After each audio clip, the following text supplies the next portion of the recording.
8 Steps to Happiness. In the name of Allah, most beneficent, most merciful. Praise be to Allah, and for Him are all praises. There is no deity worthy of worship but Him alone, without any partners. Peace and blessings be upon His final messenger Muhammad, and upon his family, companions, and all those who follow his guidance from the believers until the last day. There is no doubt or illusion that happiness is sought by every person from every walk of life. Yet, how it is sought remains the key for many of us to understand in pursuit of it. Some find joy in accumulating wealth, hoping this will fill the void of being content. For others, it is indulging in faulty entertainment, vices and promiscuity, and anything that might distract attention away from reality, even if it is considered unlawful or immoral. Others drown in bought-eyed alcohol or in the sounds of the decadent music industry, each witnessing and seeking something that will lure them out of states of grief and anxiety, etc. How then is delight and contentment achieved? Indeed, Allah the Most High is the creator of this world and has not left mankind without the means to achieve the guidance and pathway to what the innate desire of man wants and needs.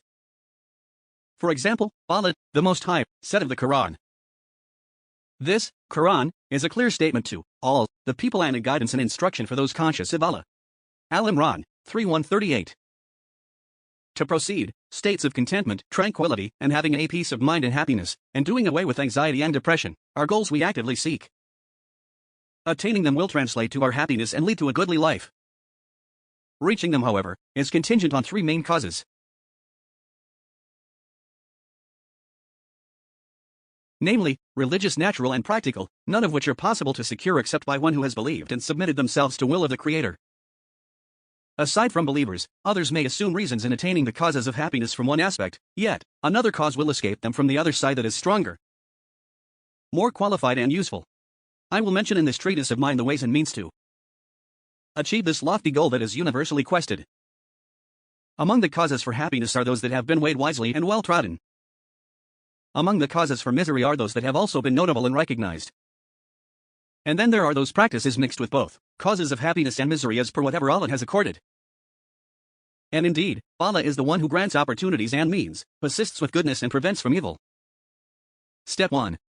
True belief, iman, and performing good deeds, al-amal al-salih. The primary and greatest means for happiness and achieving a good life is having certainty in belief, iman, and good deeds, al-amal al-salih. Allah the Most High said, "Whoever works righteousness, whether male or female, while he is a believer, verily to him will we give a life that is good and pure. And we will surely bestow on them their reward, in the hereafter, according to the best of what they used to do."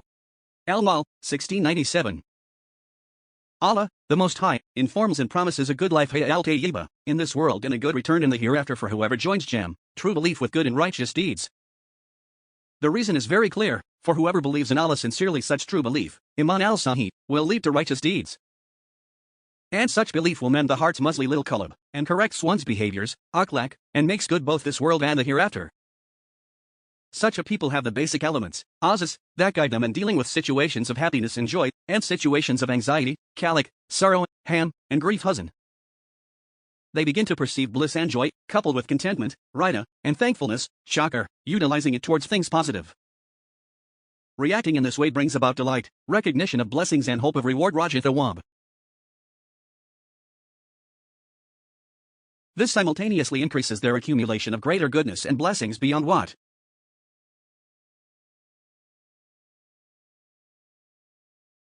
they have gained. On the other hand, in harmful and unpleasant situations of grief and sorrow, they deal with them by resisting what can be resisted, and lighten what can be lightened. And they persevere and show contentment over what they have no power over. Thus they achieve the benefits of earnestly striving and gathering experience and inner strength. They earn the reward of patience, the greatness of which diminishes in comparison the distasteful things that befell them. As a result, they end up having in place of the unpleasantness, joy, and good hope, and a sincere desire for the favors of Allah and His reward. The Prophet, beautifully, expressed this situation in an authentic hadith, where he said, "The affair of the believer is really wonderful. All his affairs are good. When he is touched by ease and affluence, he is thankful, and that is good for him, and when he is touched by suffering, he is patient, and that is good for him." And this only for the believer. Muslim, 4,2295, Ahmad, 4,333 and Darimi, 2,318 on the authority of Suwaib, radiyallahu anhu. A believer's reward is multiplied in every situation. It is such that when encountering any kind of favor, blessing, or calamity, we usually see two types of people respond according to the level of faith and conviction they hold, which is also reflected in the goodness of deeds each one conducts. The first type is a person who has both belief and righteous deeds. This person will face the ups and downs of life with thankfulness, shakt, patience, sabr, and acceptance. This will lead him to a more wholesome life in this world. He recognizes such attitude alleviates misery and counters episodes of sadness, anxieties and grief in life. The second type is a person who is haughty, disbelieves and transgresses beyond limit when endowed with favor and grace. This in turn impacts his manners and etiquette as he adopts those favors with greed and miserliness, almost animal-like. Despite this, his heart remains anxious and worried about everything. He becomes afraid of losing what he loves and anguished over suffering harm. His soul is insatiable, always seeking more of the things he sometimes manages to get and sometimes doesn't. Even when acquiring it, he remains uneasy. When faced with trials, this person responds with anxiety that constricts the chest, dikal-sutter, with fear, kaj, and resentment. Do not ask about the misery their life goes through. The ailment of the mind and body bring out the worst in them.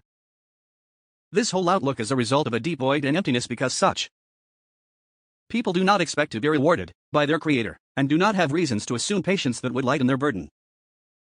All this is apparent for the one who is able to see. An example of a virtue that is brought about through patience is the encouragement to be content, kana, with the sustenance Allah graces us with. If you observe this characteristic amidst humanity, you will see a striking difference between believers who practice their faith and those who struggle to reconcile faith. The believer, for example, if tested with sickness, merit, and poverty, faqr, or other than that, will remain even-tempered and his heart does not demand that his condition be made known. He will look to disadvantaged persons beneath him and not those above him so as to appreciate his blessings. It may be that his happiness exceeds the happiness of those who have obtained all the pleasures of the world. This is due to faith, acceptance, and satisfaction and the delights they contain for its beholder to reflect upon. On the contrary, the person who does not exercise the consequences of his faith will epitomize sadness whenever tested, even with a few shortcomings or loss in his worldly ambitions. One whose faith is firmly rooted has a heart that is strong, a soul that is tranquil and nurtured and primarily in control.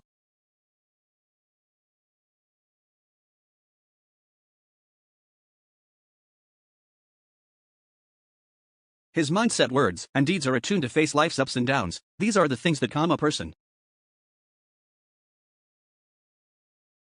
Weak faith makes it susceptible for feelings to be jolted and nerves to be tensed and for the mind to dissipate, resulting in a heart filled with shock and awe from outside and from within, the condition of which cannot be expressed in words. Such a person not accustomed to naturally adapted attitudes or controlled emotions, which usually take a lot of practice, will have his energy drained and spirit stressed. It is true whether righteous, ver, or disobedient, fajr, believer, mu'min, or disbeliever, kafir, both share the common human quality of acquired courage, shujaa, as well as the innate ability to deal with dreadful situations and lessen their oppressive effects on the self. But the believer, because of his strong belief, quad al-imari, patience, sabr, and reliance, i'timad, and trust, tawakkul, in Allah and his desire to be rewarded by Allah, excels in having qualities that make him more courageous, and soothe more effectively the pangs of terror and the pains of calamity on him. Allah, the Most High, said, if you are suffering hardships, they too are suffering similar hardships, but you hope from Allah that for which they hope not. And Nisa, 4:104. In addition to that, the believers receive from Allah His special help, succor, and assistance that will drive away the dread and terror that befell them. Allah, the Most High, said, and be patient. Surely Allah is with those who are patient. Al-Anfal, 8:46. Among the means of eliminating worry, grief, and anxiety is being gracious towards creation, by words and all types of good acts. All of these are good and excellent in the sight of Allah, and by them Allah removes worries and anxieties from both the good and the evil, each in accordance with his level of being good to creation. Except that the portion of the believer is more complete and perfect, and he also excels by the fact that his goodness is born out of sincerity to Allah in seeking his reward. As a result, Allah makes the act of doing good and granting it easy for him because of his hope in the goodness with Allah. And he removes from him pleasant things because of his sincerity to Allah and is seeking the reward from him alone. Allah, the Most High, said, there is no good in most of their secret conferences except in him who exhorts to a deed of charity, in Allah's cause, or goodness, or conciliation between people. Whoever does that seeking the pleasure of Allah, we shall bestow on him an immense reward. And Nisa, 4:116. In this verse, Allah, the Most High, informs us that these are all acts of goodness, care, for whosoever does them, and acts of goodness brings them benefit and removes evil, shar. Thus, for the true believer seeking reward and pleasure of Allah, for him Allah gives an immense reward. Part of that immense reward is the removal of grief, sorrow, and anguish.